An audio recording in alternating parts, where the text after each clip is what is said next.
Hi everyone, I'm Vince Ornato. This is another episode of The Creative Process. We have a special guest today, Phil Solomon, internationally known steel pan drum musician and maker. The Creative Process with Vince Ornato.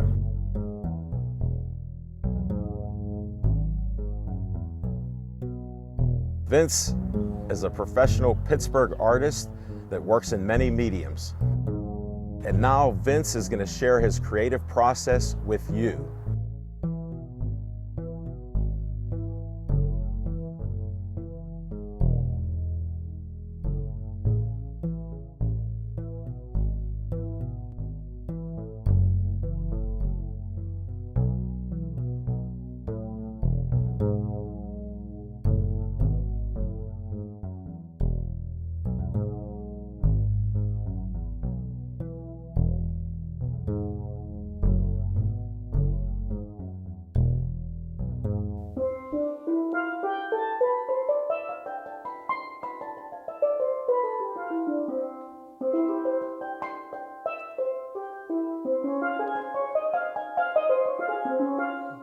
Welcome to the show, everyone. This is Phil Solomon. He's an international steel pan drum maker and musician, and he's originally from Guyana. Lives in Pittsburgh now. Came to Pittsburgh around 30 years ago, 27 years ago. About 35 years ago. Yes, yes. And what is your background, briefly, and how did you get into this as a child in Guyana? Growing up in Guyana as a kid, I heard a lot of drumming, people playing drums, skin drums and things. But then there was a couple of kids that were banging on cans and actually trying to mimic the different pitches and songs. So I got interested in that. I was about 8 years old. Were you thinking that those sounds as musical notes at that point? Yes, Okay. we were thinking, we as kids, we heard a lot of music on the radio, which was Mozart and Beethoven, that kind of thing. Classical music. Classical music, that's all we knew. We didn't know anything about calypso or anything like that. Yeah.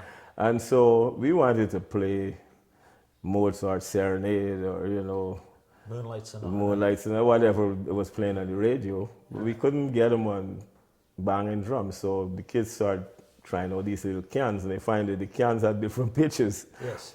So I accumulated about a dozen cans and tried to play Mozart on it. It didn't sound right. Mm.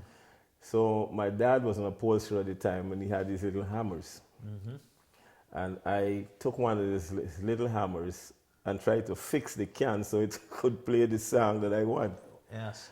And eventually, I got the whole do, re, mi, fa, sol, la, ti, do, which I was learning in school. Yeah, right, in a music class. Yeah, the piano teacher would play ding, ding, ding, ding, ding, ding, ding, ding, and had to sing it, do, re, mi, fa, sol, la, ti, do.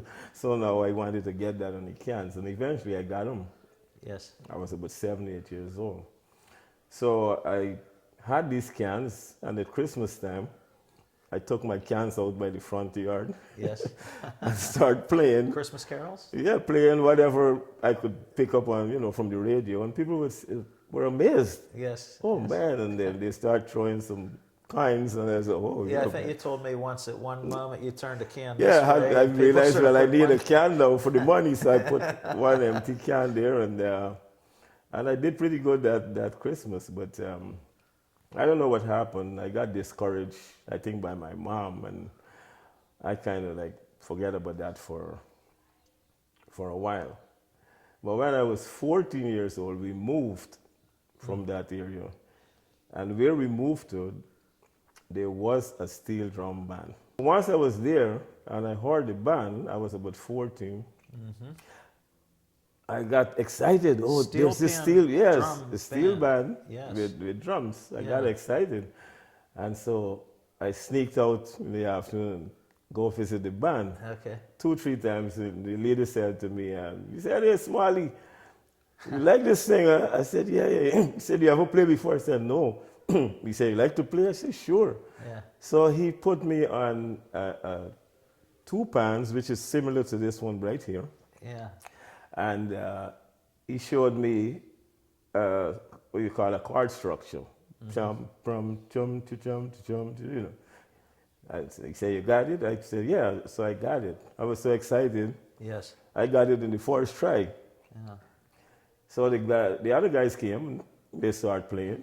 He must have been a nice man because he didn't chase the little boy away. Oh, no, he wanted players. Yes, okay. So he asked me, he said, hey, you remember the song I showed you? I said, yeah. He said, well, we're going to play that song now. You want to try it? I said, sure. Yeah. And they conked out the tune, and I started playing, man. And they was, how did you learn that tune? He said, I showed it to him earlier.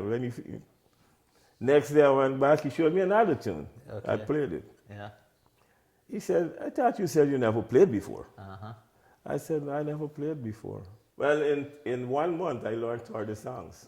30 songs in about a month. In 1 month. You're learning one a day. Yeah, And you dove into it with all fours, right? Yeah, so he made me a member of the band. Yeah. Of course, I was the youngest person in the band. Everybody else was in their 20s. Yes. And he was probably about 28, 30. And I joined the band and started playing. After 1 year, the band, they had some kind of problem. You know, I'm a kid, I don't know what problems going on, but some of the guys decided to quit the band. And I guess they weren't being paid, or I don't know what was the problem. Yes. The band broke up. And we moved again. I'm so heartbroken. I can't play my Oh, yeah. I can't play anymore. Yeah. And I was about 16, I was going on to 17. And I met this guy who said that he was trying to make the steel pan, but he could only make the small drums. He could never make like a big steel pan. So I told him, I said, man, I'm interested. I would love to like make these things. He said, okay, I'm gonna get you 6 barrels and we're gonna see what we can do. I said, okay. So we got the 6 barrels. Like trash barrels. Yeah, the big barrels. 55-gallon Yeah, drums from right. Sure. the gas station, you know. Yeah. So he got the drums. He bought me a hammer, and I'm there trying to figure out, okay. He says, well, I know you got to hammer it in first, you know, you got to make a dish, and then. So he helped me to do that. I got the dish now, the bowl and everything. No notes or anything. I don't know where to put the notes. Okay, yeah. So where am I going to put these notes? Well, my brother, who was also studying music, he's like 4 years older than me. Okay. He said, I could draw out a design for you with cards, a card system. I said, what's cards? He said, well, that's how the notes relate to each other, like C and G and Yes. F and C. I Yes. said, well, I don't know anything. So he got the paper and he drew this thing out. Yes. And he said, okay, see if you could put that on the drum. Okay. So the sizes now was a problem. What size should I play? But I remember my cans. I had the carnation milk can was a C. So I went and grabbed a carnation milk can, measure it up. I said, this is going to be my C. Yeah. So I put that on. All right. Eventually, I got it all figured out, how I could put this Yes. drawing that he made on the pan. And I continue now. So my friend said, well, you got to groove the pan. I said, those they said. So he brought this little punch, flat punch. He says, you got to groove. So, okay. Because he was trying to make the small pans. Yes. And he knew about the grooving and things like that. So I grooved it out and everything. And then he said, you got to burn it. You know? I said, oh, you got to burn it after you're done. I said, what? So we lit up a big fire in the backyard. And we burned the drum. Now we got this board drum, and we cut it off with a chisel. Right. And we got a file and file the edges down and everything. He said, no, you got to tune it. I said, oh, the way I used to tune my cans when I was a kid. He said, yeah. Yeah. So I got there with the hammer and I banged from inside, Right. bang, bang. And the first note I tuned was the C, because I remember that C. I bang, I tuned the C. And he said, oh, that sounds good, man. Yeah. You got a C. So eventually, it took me a week and I tuned the whole thing. Great. Great. And that was my first steel pan experience. And that started my career. It took me about a month. Every day I'm tuning every day. Oh, this B flat don't sound too nice. Yeah. Bang, bang, bang. Oh yeah, this sounds better. So I'm actually learning what makes it So you sound went better. from listening to the radio a lot, and it's in the house, the classical, which are pure tones. And so Yes. you did this on the cans, and there was this lull, these years in between, and your sister brought that back to you, resurrected it. Yeah. You're on a real drum now that you made, and you're getting acquainted, and little by little you're going to school, and you don't even know it. It's the school of hard knocks. That's what it was. And one day, I saw a white van came up, and it says the government, it was the cultural center, center of the arts, the center of the arts. And the guy came out, and he came over. Me and a couple of friends were sitting there, and he said, "Who is Phil? Philbert Moore." The name I went by, I used my mother's name at the time. See, so I said, "Me." He said, "We heard you got some steel drum pan that you made." I said, yeah. So I'm so excited. He said, I ran in and brought it out. He said, so I started playing because I'd learned in the Kleinlash music. Pam, pam, pam, pam, pam, pam, pam, pam, pam. I used to play that on the cans. Yeah. He said, wait a minute, you made that? I said, yeah. He looked at the other guy. He said, you believe he made that? I don't think he made that. They were shocked. He said, well, if you made that, you're a genius. He said, because so many people are trying right now to make one of those. And the ones that are successful, it doesn't sound half as good as what you got. Yeah. And that's when I realized I had the best sounding steel pan in the whole country.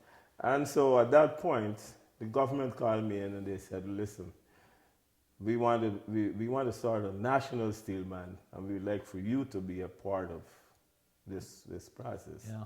So I said, okay. So I joined the National Steel Band. It's interesting that you had a reputation that was spreading, and you didn't even know it. These guys pull up looking Well, for I didn't Phil. know what other people were trying to do. I thought I was this only little kid trying to make a steel Yeah, that's band. what I'm saying. And there were tons of people trying to do the same thing Yeah. at the same time, and I was the That's successful one. amazing. That's amazing. So I joined the National Steel Band, and then the government changed. Okay. And when the government changed, the new government says, we don't want no National Steel Band. And that was a devastating blow for me because I was so excited I'm going to be in this. And now the band was closed. They closed the place, the building. They shut down everything. Yeah. My stepdad, which is my older brother's dad, he had come back from Aruba, working there, so and opened up a refrigeration shop. So she said she's going to ask him if he needs somebody. So he said yes. So I entered the refrigeration business at that point. And in 3 months, I was a qualified refrigeration technician. Now, I attribute that to the music. I think the music had a lot to do with me learning this thing so quick. Why do you say that? Because I started seeing the connection between the music Okay. and the physics of refrigeration, the physics of gas, the physics of the metals. It was all related to music. Huh. And so I'm seeing, when he says, well, you have to put 20 pounds pressure into this system or whatever, Okay. right? I could see the relationship Okay. between why you have to put this amount and what it would do. Are you saying like you're relating it to the construction of instruments too and sound? No, and- not the construction really, but with the music in the whole, just music. The That's way music interesting. was designed, Yes. you know. See, at that time, Oh, there's a purpose. There's a cause and effect. I had, There's, yes, Yeah. I Okay. had studied music. Yeah. I started studying music when I was like 14. When I joined the band, I went to the library, got music books, Okay. the ABC of music, how to compose, all that stuff. So I'm seeing the connection between these two Okay. things. Okay. So in 1 year, I was a full-fledged refrigeration technician. Okay. Okay. So I left. I was offered a job, a big company, and I decided to take it. Were you playing music while you were doing that? No, I quit. That was over. That was like with the space in between. Okay. And I worked. That was after I'd made the pan and everything. Yes. After the government shut the thing down. Yes. Yes. That's how I went into that. So what happened now? In 1966, we got independence. The country got independent. And I made a decision at that point, I'm going to quit this refrigeration stuff and go right back to music. Wow. into the steel pan. That's similar to what happened to me with art. I got into it after college. Yes. I could not entirely walk away from drawing. I kept finding my way back to it. Yeah. Eventually, when I enrolled in night school at the Art Institute after college, I had not drawn in 3 years. Yeah. I walked in and enrolled and hadn't drawn in 3 years. Yeah. And I drew every day since. I think that break helps you a lot when you get that break. Yeah. You know, it wasn't intentional, but I wouldn't have done it if I didn't have to. Just living your life. And looking back on it, it did when I look something back, for I you. said, wow, that break, because now I'm back fresh. Yes. Yes. And I had money now. yes. I bought a motorcycle, Okay. and I didn't have to worry about money for at least a year For a or while, two. yeah. And I started this group called the Atlantic Symphony Steel Orchestra. Okay. So I went out and bought barrels and made the band. The guys come and I start teaching them, and that band became the #1 steel drum band in Guyana. Turning point came around 1967, 68, when the government now called me in and asked me to do research on steel pan designing, Okay. because the piano had a design, you know, as we know, do, re, mi, fa, sol, la, ti, do, you could ding, ding, ding, ding, ding, ding, ding. And every other instrument, the violin was in strings, was in fifths. Okay. And every instrument had some kind of a Logic. musically to the instrument, Yes. because you're going to play music. So, Yes. and the steel pan didn't. So they said, if we're going to back this thing or if we're going to support it, we have to get the things put in order. But what's your design? You got a B flat here, a G over here. It's crazy. Yeah. So I said, okay. So they sponsored me to visit Trinidad, which was the top place for steel bands. I went to Trinidad, I went to Barbados, I went to the Bahamas, and visited all the bands. So I eventually joined a band in Trinidad called the Savoys. It used to be sponsored by Chase Manhattan Bank. And the Chase Manhattan Bank had sponsored my Atlantic Symphony Steel Band in Guyana. So they sent me over to the band they were sponsoring in Trinidad. Okay. They said, well, they gave me a letter. They said, take this to the band leader. And so the letter introduced me, who I was and everything. And they said that I tune and make pans. So the next day at the meeting, the leader says, you tune drums? I said, yeah. He said, well, we don't have a tuner in the band. We buy drums from different people, and then we got to beg them or kiss their butts or whatever to come and tune it. Yeah. Yeah. I said, okay. So I became the tuner for Savoys in Trinidad, Yeah. while I was living in Guyana. Yeah. So I spent 3 months there. I tuned up the whole band. They went to the national competition, and they got into the finals and everything. Okay. And it was the best they have done for 20 years. Yes. Nice. They've never got into the finals before. Oh boy. Oh boy. And I decided, well, I'm not going to live there. I'm going to go back home. After my visit to Trinidad in 1970, 2 years after, I finished my research program. And I wrote up the paper, sent it into the National Asian Arts Council. So this is what I found. And in all the bands that I visited, and I asked the guys, well, how is your layout? And some guys said, I don't know, you got to talk to the guy that make it. I just play, I don't know. They could play, but they're not sure. They don't how, know where, okay. but so where's the B flat? I don't know. Yeah. Okay. So I got the mallets, and I tried it out, bam, bam, bam, and I could figure it out right away. Bam, bam, bam, bam. Okay, this is it. So I would write that down. So I wrote my report, and what I found, there was only one band in the whole island of Trinidad. There was only one band that had one pan that was in the circle of fifths. I see. Okay. And everything else was all over the place. So they asked me, well, what do you think? Well, I said, well, maybe I could work on the design. Yeah. It took me a couple of weeks, not too long. And I was reading about this Bach's equal temperament, and the way Bach was trying to develop the piano to a higher level. Once I studied that, I realized that I could make a design based on Bach's theory for the whole steel drum band. Okay. From the lead pan to the double, the second pan, the cello pan, the bass pan, everything. And that's what I did. After that, I was very disappointed that when they sent the drawings out to the bands, it was rejected by everybody. They said that some said it was too perfect, it would never work. Some said whoever did this is some mathematician and steel pan don't work.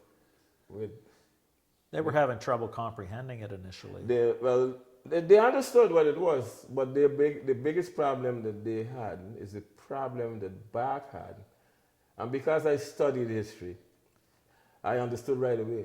When Bach made the new piano with 12 notes, all the old guys was his enemy.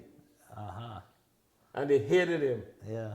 And he said, I don't care. You guys going to be long gone when the world going to be enjoying this new piano. Yeah. So I'm not worried. Yeah. And that's what it was. They didn't want to change because they were accustomed to what they had. Yeah, and that And they would have to phenomenon is relearn the just, tunes, and they would have, no, yeah, they're not going to do that. just So had resistance, yeah. I went on to build the first band of that design, the complete symphonized design from the lead pan to the bass, the cello, everything. And I called the group the Sound Waves. The sound waves. Yes. And that was in 1975. In 1984, I decided to immigrate to the United States. Yes. And I came here in 84. You knew Pittsburgh's history of steel. Well, I knew that from home because we had a Carnegie Library in Georgetown, and that's where I studied music. Wow. The first thing I did, I told my brother, I want to go see the steel mills. He said, well, it's closed now. I said, but I want to go see it. I've seen them in books and pictures. There was a part that was still open, so we stopped and I went in and looked around. And so I saw it before they tore it down. So once I was here, and I set my shop up, the Solomon Steel Pan Company. You moved to Beachview. Were you in It Beachview? was, yes, Yeah. it's on Route 51. I set up my shop and I started advertising to schools and stuff. And I got into the Council of the Arts. I became a member of the Council of the Arts. They put me into the book that they send all over the state in Pennsylvania. And I started getting orders for steel pans in different schools. And all those schools have this new design. Because I never made any other design from since I left Guyana. Since I made that first set, the Sound Waves, Yes. I was so pleased of how it sounded that I decided I'm never going to make no other design again. Yes. Yes. And so I've been pushing that design from then until now. I try to have people actually make it the standard design for steel pans throughout the world, Okay. but they're still rejecting the idea. Yeah, that must be difficult. Well, it's not that difficult because we're still young. Steel pan is just about 60 years old. As a matter of fact, Are you making inroads on achieving this? well, no. But what is happening is that the steel pan uh, is not really an industry as yet, but the steel pan world, as I would call it, is diminishing. And it's suffering because of them not making the progress that I've been making. Yes. Any new instrument that was created by anybody, whether it was a sousaphone or a jack phone or whoever was Okay. created, it was tested in the symphony orchestra, and then it was incorporated into the orchestra, Okay. and it became a part of the orchestra once it was suitable. If Okay. it wasn't suitable, the orchestra would explain, well, here, your harmonics is off on this instrument. We'd love to use it, but, you know, could you fix that? And they was, okay, we'll do that. We'll work on that. Yes. And eventually, like the French horn or the trumpet, they would add valves to it, which gives a better range Yes. because the It orchestra- evolves. So in Yeah. other words, you know that these other instruments that are around now, they have an evolution. They have a Exactly. Yes, and that's what's happening with steel pan. Yeah, when Yeah. they tried to use the trumpet, Yes. it didn't have a range. There was Yes. enough range. You couldn't go down. You couldn't. They said, well, we can't use you. So Yeah. they said, okay, we'll work on Okay. it. When they had the valves, Right. they had 2 more octaves, and now we could use the trumpet. So you appreciate the process of time takes time, and as Yes. long as it has its own way of working out in a sense Well, over the yes. long term. You have to Yes. be patient. So what's your typical week, month like? You're performing, you're lecturing. What are you doing now? As Well, far as right a now, general- right now, I'm working a lot on performing. I've been practicing for the last 2 years to perform because this instrument is the last European musical instrument that was created, and it needed to be developed to the level and the standards of the symphony orchestra so that it could be there. Yes. My aim is to perform with a symphony orchestra I see. using one of my instruments. I see. Well, I've become friends with Phil and his family, and they all play, and he has a lot of colleagues and students. And I've seen the full orchestra playing swing, classical, Yep. jazz, pop music. It's incredible what they do on the steel pan. For the folks to get a hold of you, and we'll put up the website and so on the show, how would people get in touch with you or track you down? Well, they could find us on the web at solomonsteelpan.com. solomonsteelpan.com. Yes, and we have a performance coming up at the end of the month at Arnold's Tea on East Ohio. On East Ohio. Why don't you play us out as we wind out the show? We'll find something that we might enjoy. Okay. It's been a real pleasure. And we got a Pittsburgh treasure here, so Yeah. thanks for watching.